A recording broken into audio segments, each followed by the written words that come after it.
Get ready for your daily dose of marketing strategies and tactics from entrepreneurs with the guile and experience to help you find success in any marketing capacity.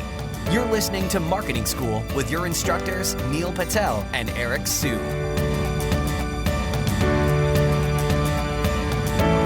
Welcome to another episode of Marketing School. I'm Eric Su.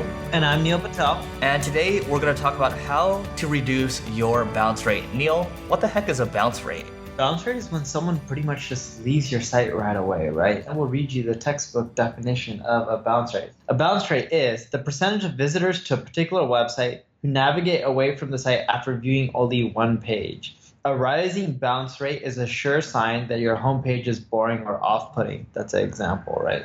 So in essence, people don't want to keep clicking around and going to other pages. They just want to leave right away. That's a bounce rate.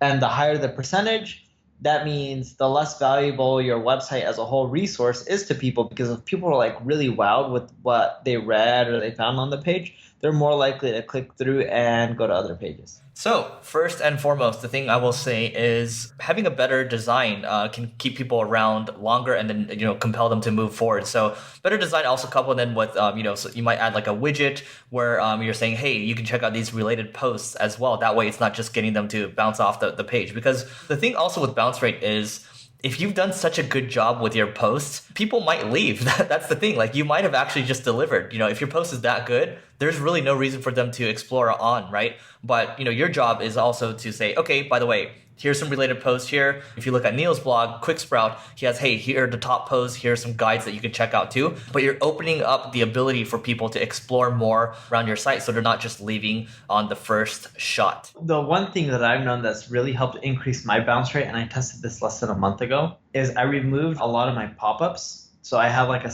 top-down slider. I believe you have it too, Eric, on your website, and I removed that. And when I looked at my time on site, like people leaving, the amount of people that left before, I think it was like 10 or 20 seconds or something short like that, decreased by 10 seconds. That means out of those people, 10% of them were more likely to stick on the website because I didn't have pop-ups all over my site. I still have some.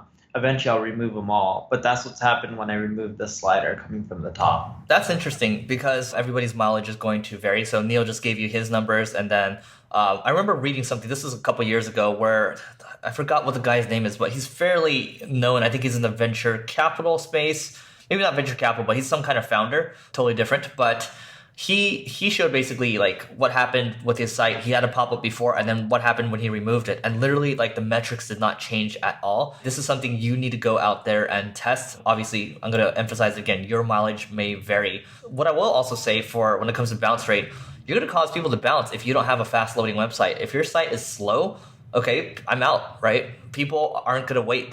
People expect you to have, a site that can, deliver on what it's promising. So having a fast loading website is important.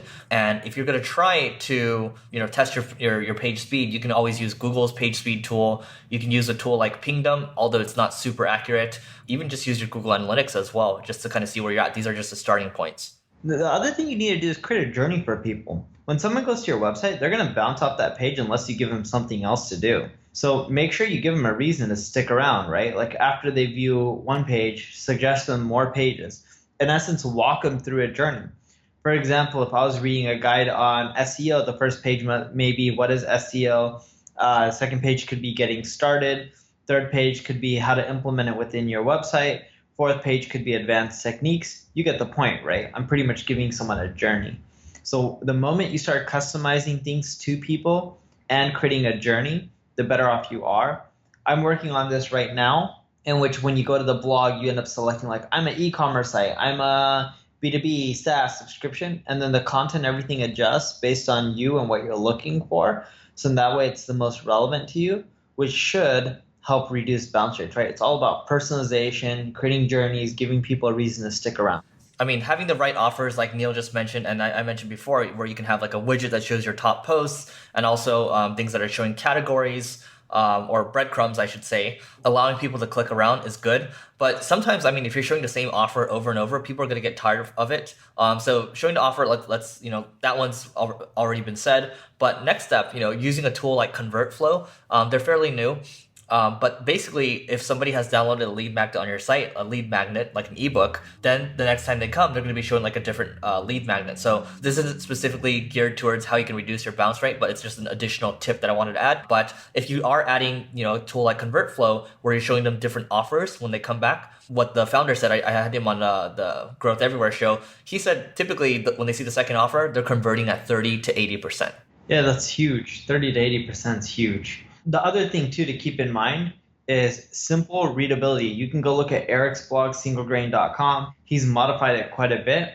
And if you look at what he's done, it's pretty much focused mainly on the content and the experience. I'm a bit more aggressive. And I found that when you do a design or leverage a design like his, where it's just focused around the consumer more than anything else, you tend to generate way more sales. Good user experience means less bounce rates, people sticking on your site, going through multiple pages. The reason that's important is when someone goes through multiple pages and they build that connection with you, they build that trust, what are they more likely to do? Convert into a customer. You don't just want to reduce your bounce rate for the sake of it. It's all about increasing sales. And what we found is the more engaged people are, hence lower the bounce rate, the more sales you tend to generate because the brand value goes up. All right, that's it for today's episode of Marketing School. We'll see you tomorrow. This session of Marketing School has come to a close. Be sure to subscribe for more daily marketing strategies and tactics to help you find the success you've always dreamed of. And don't forget to rate and review so we can continue to bring you the best daily content possible. We'll see you in class tomorrow, right here on Marketing School.